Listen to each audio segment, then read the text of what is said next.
कठोर स्वरात विचारले. स्मिता म्हणाली, आज अचानक तुम्हाला लॉकरच्या चाव्यांची काय गरज पडली? ते तुमचा विषय नाही, चाव्या द्या. आज सकाळी सकाळी अशा रागाने बोलण्याचं कारण तू उत्तम प्रकारे जाणतेस. स्मिता, मी घरातील छोट्या गोष्टीत ढवळाढवळ करीत नाही, पण ज्या गोष्टींसाठी मी मनाई केली असेल त्याचं उल्लंघन मी सहन करत नाही, हे तुला माहीत आहे. तरीही तू. पण त्यात असं काय आकाश कोसळलं की तुम्ही तुमच्या पत्नीशी असं वागता? स्मिता म्हणाली. स्मिता, एखाद्या माणसाचा इतिहास न जाणता कोणताही निर्णय घेऊ नये. तुला माझ्या आईबद्दल माहीत आहे का? माझी आई स्वर्गवासी झाल्यानंतर मी तिच्या पितळाच्या थालीत, वाटीत आणि चमच्यातून जेवायचो. ते तुला आवडत नव्हतं. तू वारंवार म्हणायचीस की ती कचऱ्यात देऊन टाक. तुझ्या दृष्टिकोनात ती फक्त जुन्या थाळ्या वाट्या होत्या. मी तुला स्पष्ट शब्दात सांगितलं होतं की तू या भांड्यांबद्दल कोणताही निर्णय घेऊ नकोस. तरी तू थाळी, वाटी आणि चमचा कचरा विक्रेत्याला विकलीस. जर तुला माझ्या आईची थाळी आवडत नसेल तर तिच्या जुन्या दागिन्यांवरही तुझा काहीही हक्क नाही. चाव्या दे. ते दागिने मी कुठल्या तरी गरिबाला दान करू इच्छितो. स्मिता बघतच राहिली होती. तेवढ्यात आतून मुलगा श्याम आला. पप्पा, तुम्ही इतके रागावलेले कधीच दिसत नाही. आज काय झालं? मी डोळ्यात पाणी आणून म्हणालो, तुझ्या आजी आणि माझ्या आईची एक आठवण तुझ्या आईने कचऱ्यात विकली आणि तेही मी स्पष्टपणे मनाई केल्यानंतर. पण पप्पा, ती तर फक्त एक थाळी. मुला, जर तिचा इतिहास जाणून घ्यायचा असेल तर चल आज गावाला जाऊया. आज मी ऑफिसला जाणार नाही. मी, श्याम आणि स्मिता तिघेजण कारमध्ये बसून गावाच्या दिशेने निघालो. गावातील मंदिराजवळ कार थांबली. आत गेलो. तिथे पंड्या दादा धावत आले. अरे भिका, तू? स्मिता आणि श्याम हबकून गेले. एक मोठ्या कॉर्पोरेट कंपनीचा जनरल मॅनेजर, ज्याला पगार 2 लाख रुपये महिना, त्याला कोणी भिका म्हणावं? मी पंडितजींचे पाय धरले. ते म्हणाले, खूप मोठा माणूस झालात बेटा. मी म्हटलं, सर्व आई आणि भगवंताची कृपा आहे. आम्ही मंदिरासाठी दर्शनाला गेलो. मंदिरातून देवाचे दर्शन घेतले. पंड्यादादा म्हणाले, जेवण न करता जाऊ देणार नाही. त्यांनी विचारलं, बा सोबत नाही आल्या? माझे अश्रू पुसताना पाहून ते समजले. म्हणाले, तुझ्या आईमध्ये विलक्षण आत्मविश्वास होता. जास्त शिकलेली नव्हती, पण तुझं पालनपोषण वडिलांशिवाय केलं असा कोणताही बाप देखील करू शकणार नाही.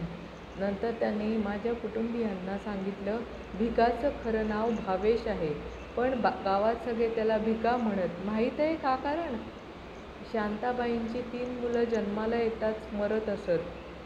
चौथ्यांदा हा भावेश जन्माला आला. तेव्हा आईनं मन्नत मानली की तिचा मुलगा दीर्घायुष्य जगावा, तर ती आयुष्यभर चप्पल घालणार नाही आणि 1 वर्षभर 5 घरातून भीक मागेल. उन्हाळा, हिवाळा, पावसाळा, नागवे पाय भीक मागून मुलासाठी अन्न जमवणं हे काही सोपं काम नव्हतं. भिका वाचला खरा, पण 1 वर्षानंतर त्याचे वडील निधन पावले. त्या नाजूक काळात देखील शांताबाईंनी हार मानली नाही. गावचं सगळं काम करीन आणि मुलाला मंदिरात शिकायला सोडून जाईल. तिचं स्वप्न होतं, माझा मुलगा मोठा साहेब व्हावा. मी सारखा रडत होतो. माझा मुलगा श्याम देखील आजीच्या गोष्टी ऐकून रडू लागला. पत्नी स्मिता हात जोडून म्हणाली, मला माफ करा भावेश. आईला समजून घेण्यासाठी 10 जन्मही कमी पडतील. भावेशने चेकबुक काढली आणि पंड्यादादांना म्हणाला, हे 2 चेक आहेत. 1 लाखाचा मंदिरासाठी, 1 लाख तुमच्यासाठी. पण खरं काम अजून बाकी आहे. आई ज्या 5 घरातून भीक मागायची त्या घरांकडे चला. पंड्यादादांनी मला ती 5ही घरं दाखवली. मी प्रत्येक घरातील वृद्ध व्यक्तीचे पाय धरले आणि प्रत्येकाला 1-1 लाखाचा चेक दिला. परत जाताना पंड्यादादा म्हणाले, बेटा, लोक 13वी अस्थि विसर्जन करतात, पण आज तू तुझ्या आईला खऱ्या अर्थानं मुक्त केलंस. तुझ्यासारखा मुलगा प्रत्येकाला मिळावा. आम्ही परतायला निघालो. घराजवळ भांड्यांची दुकानं आली तेव्हा स्मिताने कार थांबवली. दुकानात गेली आणि थोड्या वेळानंतर बाहेर आली. तिच्या हातात आईची तीच पितळाची थाळी, वाटी आणि चमचा होता. स्मिता म्हणाली, काल मी हे येथेच विकली होती, आज पुन्हा विकत आणली. जर हे भांडं विकलं गेले असे तर मी माझ्याच मनाला कधीच माफ करू शकले नसते. भावेश म्हणाला, मला क्षमा कर. मी इतकी शूद्र आणि अक्षम ठरले की या भांड्यांचं मूल्य समजू शकले नाही. स्मिता, मी क्षमा करणारा कोण असतो? मी फक्त हे समजावण्याचा प्रयत्न केला की भावनांचे नाते किती खोल असतात. ठीक आहे, पण एक अट घेऊनच गाडीत बसेल. आता पुढे मी ह्याच भांड्यांतून जेवण करेन, हीच माझी प्रायश्चित्त आहे.